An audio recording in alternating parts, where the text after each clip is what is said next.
నమస్తే, welcome to BRK. నేను విరిషి. Gold ఈ మాట ప్రతి ఒక్కరిలో నోట వినపడుతూ ఉంటుంది. అసలు గోల్డ్ కొనాలనే ఆలోచన ప్రతి ఒక్కరికి ఒక కలగా ఉండిపోతుంది. మనతో పాటు ఉన్నారు సీనియర్ స్టాక్ మార్కెట్ అనలిస్ట్ చక్రవర్తి గారు. వారు మనతో పాటు ఉన్నారు. వారిని అడిగి మిగతా విషయాలు తెలుసుకుందాం. నమస్తే సార్. నమస్తే సార్. ఎలా ఉన్నారు? బాగున్నాను. ఓకే సార్, ఈ మధ్య కాలంలో చూసుకున్నట్టయితే గోల్డ్ ఒక్కో రోజు ఒక్కో విధంగా ఉంటుంది. అంటే అసలు ఎందుకు ఇలా పెరుగుతూ ఉంది, స్టేబుల్ గా ఎందుకు ఉండలేకపోతుంది? గోల్డ్ ఒక పీక్ వచ్చింది. ఇంత పీక్లో సామాన్య ప్రజలకి అంటే మధ్యతరగతి ప్రజలకి గోల్డ్ అనేటువంటిది కొంచెం దూరమైన మాట వాస్తవం. 1 గ్రాము బంగారం కొనాలని కూడా కొనలేని పరిస్థితి వచ్చేస్తుంది. మధ్యతరగతి తాలిబొట్టు కొనాలని కూడా కష్టమైన పరిస్థితి వస్తుంది. 2 గ్రాములు కొనుక్కోవాలని కూడా పేద ప్రజలకు. అందువల్ల బాగా deviated purchasing capacity of the common man.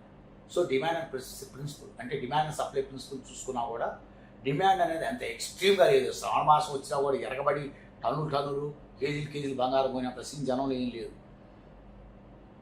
ఏదో నా మీద అవసరం పోయిన కొనుక్కుంటారేమో కానీ బంగారం దుకాణాల మీద ఎగబడి అంత అగ్రెసివ్ అయితే ఇప్పుడేం లేదు. ఈ రేట్ల మీద అయితే లేదు. That's fact.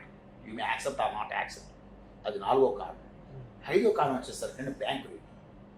బ్యాంకు రేట్లు ఎప్పుడైనా సరే తగ్గుతుంటే అది గోల్డ్ మార్కెట్కి కొంత సానుకూలమైంది.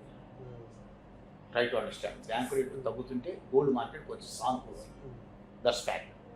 ఇప్పుడు బ్యాంకు రేట్లు ఇంకా తగ్గుతాయి. నిన్ననే శక్తికాంత్ దాస్ గారు చెప్తూ జరిగింది. బ్యాంకు రేట్లు ఇంకా తగ్గబోతున్నాయి. ఖచ్చితంగా బ్యాంకు రేట్లు తగ్గుతాయి రాబోయే నెలల్లో కూడా. అందువల్ల అది కొంత గోల్డ్ మార్కెట్కి, ఎందుకంటే వడ్డీ రేట్లు తగ్గిపోతున్నాయి అనుకోండి, ఆటోమేటిక్ ప్రజలు ఏమనుకుంటారంటే కొంత గోల్డ్ వైపు కన్వర్ట్ అవుతారు. ఇన్వెస్ట్మెంట్స్, డిపాజిట్లు, అదొక్కటి సాంపులు. ఎందుకంటే ఎప్పుడైనా సరే వడ్డీ రేట్లు తగ్గుతుంటే గోల్డ్ రేట్లు మీద దానికి కొంచెం పెరగడానికి అవకాశం ఉంటుంది. వడ్డీ రేట్లు పెరిగిపోతుంటే గోల్డ్ కొంచెం ధర తగ్గడానికి అవకాశం ఉంటుంది. ఇప్పుడు భారతదేశంలో ఉండేసరికి వడ్డీ రేట్లు తగ్గే మూడు ఉన్నాయి, పెరిగే మూడు లేదు. అదొక్కటి సానుకూలమైన అంశం గోల్డ్కి. ఇంకొక సానుకూలమైన అంశం ఏంటంటే అండి, 6వ కారణం డాలర్. ఇప్పుడు ఇంటర్నేషనల్ కరెన్సీ ఏంటి? డాలర్. అమెరికా సూపర్ పవర్ అవడానికి కారణం ఏంటి? What is the main strength of the US అంటే dollar is the international currency. World currency ఏదంటే డాలరేగా. సో ప్రతి దేశం కూడా మీకు ఫారిన్ ట్రేడ్ చేయాలన్నప్పుడు కొంత వాళ్ళ కరెన్సీని డాలర్లో కన్వర్ట్ చేసుకోవాలి. అందులో ప్రతి దేశం కూడా డాలర్ కొంత రిజర్వ్గా పెట్టుకుంటున్నారు. అయితే ఆ గోల్డ్ నుంచి కొంత గోల్డ్ బయటకు వస్తుంది. దానికి సింపుల్ ఎగ్జాంపుల్, మన గవర్నమెంట్ ఆఫ్ ఇండియా డాలర్ పక్కన పెట్టుకుంటావు. ఎప్పుడైనా ఇంటర్నేషనల్ మార్కెట్లో టు బై ది, అర్థమైందా? ఇంటర్నేషనల్ మార్కెట్లో వెళ్ళినప్పుడు మనం ఏదైనా ఇంపోర్ట్ చేసినప్పుడు డాలర్లో పేమెంట్స్ అడుగుతారు. Right to understand. ఇప్పుడు మనం ఏం చేస్తున్నాం అంటే డాలర్లో కొంత పెట్టుకుంటాడు అందరూ. మనం ఏం చేస్తామంటే కొంత గోల్డ్ కూడా కన్వర్ట్ చేస్తున్నాం ఇండియన్ గవర్నమెంట్. అందుకని ఈ మధ్యకాలంలో ఆర్బీఐ విపరీతం గోల్డ్ ఎందుకు ఉంటుంది అనుకున్నారు? డాలర్తో పాటు అంటే డాలరు ఏదైనా వీక్ అయినా గందరగోళ పడినా ఈ ట్రంప్ విధానాలతోటి, ఈ ట్రంప్ నిర్ణయాలు అమెరికా ఆర్థిక పరిస్థితి ఎటు తీసుకెళ్తాయో తెలియదు. ఒక్కోసారి ఒక్కో దేశం గొప్ప దేశం కూడా చిన్న నిర్ణయాలతో కొలాప్స్ అయిపోయింది చాలా ఉన్న చేతుల్లో. అందువల్ల ఇండియన్ గవర్నమెంట్ కొంచెం ముందు చూపు ఏం చేస్తుందంటే ఈ డాలరు ఇంటర్నేషనల్ కరెన్సీ మొత్తం కరెన్సీ తీసుకెళ్ళి డాలర్లో కన్వర్ట్ చేసిన టు పార్టిసిపేట్ ఇంటర్నేషనల్ బిజినెస్ సరిపోయిందా? అది కూడా ప్రమాదమైన ఉద్దేశంతో కొంత ఏం చేస్తున్నారంటే కొంత గోల్డ్ కన్వర్ట్ చేస్తున్నారు. మన రిజర్వ్స్ కొంత గోల్డ్ వైపు కన్వర్ట్ చేస్తున్నారు. అలా not only India, the entire వరల్డ్లో చాలా దేశాలు little bit amounts the converting to gold రిజర్వ్స్లో కన్వర్ట్ చేస్తున్నారు. అందువల్ల గోల్డ్కి సానుకూలమైన అంశం అవుతుంది. అయితే ఇక్కడ కూడా లాజిక్ ఉంది. చాలామంది తెలియని విషయాలు ఏంటంటే లోతుగా పోతే ఓసారి వారన్ బఫెట్ అడగడం జరిగింది. మీరు చాలా పెద్ద ఇన్వెస్టర్ కదా ప్రపంచంలో, మీరు స్టాక్స్లో ఇన్వెస్ట్ చేస్తారు కదా, మీరు గోల్డ్ ఎందుకు ఇన్వెస్ట్ చేయాలని అడిగారు. అప్పుడు వారన్ బఫెట్ గారు మాట చెప్తారు, అద్భుతమైన మాట చెప్తారు.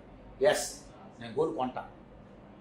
నేను పెట్టే అంత ఇన్వెస్ట్మెంట్ తగ్గ గోల్డ్ కొనాలి అంటే లక్షల కోట్లు పెట్టి కొనాలనుకోండి, గోల్డ్ ఎక్కడికో ఎత్తుంది. మళ్ళీ నేను అమ్మాలన్నా కష్టమే దాన్ని. ఇప్పుడు స్టాక్స్ అనుకోండి, కొన్ని వేల స్టాక్స్ ఉంటాయి వరల్డ్ వైడ్గా. ఒక ఇండియాలో కొన్ని వేల స్టాక్స్. నీకు ఎఫ్ఐఎస్ ఫారిన్ ఇన్స్టిట్యూషన్ ఇన్వెస్టర్స్ అంటే ఏంటి? ఒక ఇండియాలో వేల స్టాక్స్, చైనాలో వేల స్టాక్స్, యూరోప్లో వేల స్టాక్స్, అమెరికాలో వేల స్టాక్స్. లాక్స్ క్రోర్స్ కాదు, మీకు $1 ట్రిలియన్ ఇన్వెస్ట్ చేయడం కూడా కుదురుతుంది. $1 ట్రిలియన్ ఇన్వెస్ట్ చేయడం కూడా కుదురుతుంది స్టాక్ మార్కెట్లో. అదే గోల్డ్ మార్కెట్లో దట్స్ నాట్ పాసిబుల్. గోల్డ్ అనేది లిమిటెడ్ మెటల్, అర్థం. Try to understand, precious metal. అందువల్ల ఇన్వెస్టర్స్ అంతా పోయి గోల్డ్ కొని మళ్ళీ అమ్మాలి. వారన్ బఫెట్ లాంటి వాళ్ళు అందుకే చెప్తాడు, నేను కొనలేను అమ్మలేము. మాలాంటి large scale investors buying gold and selling gold not possible to us అని చెప్తారు. ఎందుకంటే అందువల్ల అంచనా వేయడం మీ మనం కొంటాం తర్వాత అది ఎక్కడికో తీసుకెళ్ళాలి అలా కొనాలంటే, మళ్ళీ అమ్మాలంటే కొనేవాడు ఉండాలి, అది precious metal, try to understand. అందువల్ల మీకు వచ్చేసరికి దాని లిక్విడిటీ అన్ని చూసుకుంటారు. అందువల్లనే ఇప్పుడు నేను చెప్పిన చివరి 2 విషయాలు చెప్పాను, సానుకూల విషయాలు గోల్డ్కి. 4 వ్యతిరేకంగా చెప్పాను. ఒకటి డాలర్ రూపీ ఎక్స్చేంజ్ డిఫరెన్స్ అనుకూలంగా లేదు గోల్డ్ పెరగడానికి.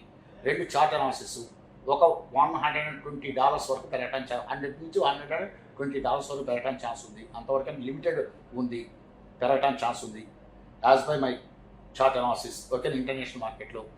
తర్వాత వచ్చేసరికి రెండోది వచ్చేసరికి demand and supply principle, over demand ఏం లేదు. 4 ఇన్ఫ్లేషన్ ఆల్రెడీ డిస్కౌంటెడ్. 4 వ్యతిరేకమైన అంశాలు ఉన్నాయి గోల్డ్కి. 2 సానుకూలమైన అంశాలు, ఒకటి వడ్డీ రేట్లు తగ్గుతున్నాయి, రెండోది గవర్నమెంట్స్ అనేటువంటి వరల్డ్ వైడ్గా గవర్నమెంట్స్ అనేటువంటివి రేపు పొద్దున డాలర్ ఏదైనా తేడా పడితే మన పరిస్థితి ఏంటి? డాలర్ మరీ మోనోపలిగా ఉంది. అందువల్ల కొంత they convert they currencies into gold కొంత కన్వర్ట్ చేస్తున్నారు. అలా మళ్ళీ అక్కడ కూడా ఇంకొక ఇది చెప్పారు, ఎంతవరకు ఇన్వెస్ట్ చేయగలరు గోల్డ్లో, దానికి కొన్ని పరిమితులు ఉన్నాయి. ఆ పరిమితులు లోబడి ఇన్వెస్ట్ చేయాలి, తర్వాత మళ్ళీ చాలా కష్టం దాన్ని చేయాలని కూడా. సో ఇట్లా చాలా చాలా so many factors influence the gold. ఏదో తెలిసి తెలియకుండా అర్థంగా 2 లక్షలు అయింది, 3 లక్షలు అయింది, ఏదో ఇదిగో బదాలు కూర్చొని ఇది పడితే చెబుతుంటారు. అర్థమైందన్న తమ్ముడు, ఇక్కడ ఒక ఎనాలిసిస్ చేసి చెబుతున్నాం అంటే ఎంతో డేటా సేకరించి, ఎంతో దాని మీద కసరత్తు చేసి, ఎన్నో చార్ట్లు, ఎన్నో అనాలిసిస్ చేసి మేము చెబుతుంటాం. పర్టికులర్ ఇన్ఫర్మేషన్ మీ దగ్గర పర్టికులర్గా మేము ఏంటంటే చాలా ఎక్సర్సైజ్ చేసి దాని మీద ఒక వీడియో, ఒక ఇంటర్వ్యూ ఇస్తాం అంటే చాలా ఎక్సర్సైజ్ చేసి, చాలా చూసి, ఎన్నో విషయాలు పరిగణలో తీసుకొని మేము చెబుతాం. అర్థమైందా?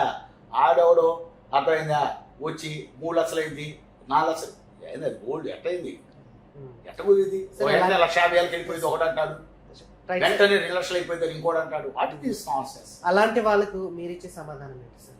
గోల్డ్ ఎక్స్ట్రీమ్గా ఇప్పుడు పెరిగే కండిషన్స్ మీకు 2004 నుంచి 2005 మధ్య ఈ 1 ఇయర్లో పెరిగినంత ఎక్స్ట్రీమ్గా గోల్డ్ పెరుగుతుందని నేనైతే ఎక్స్పెక్ట్ చేయట్లేదు.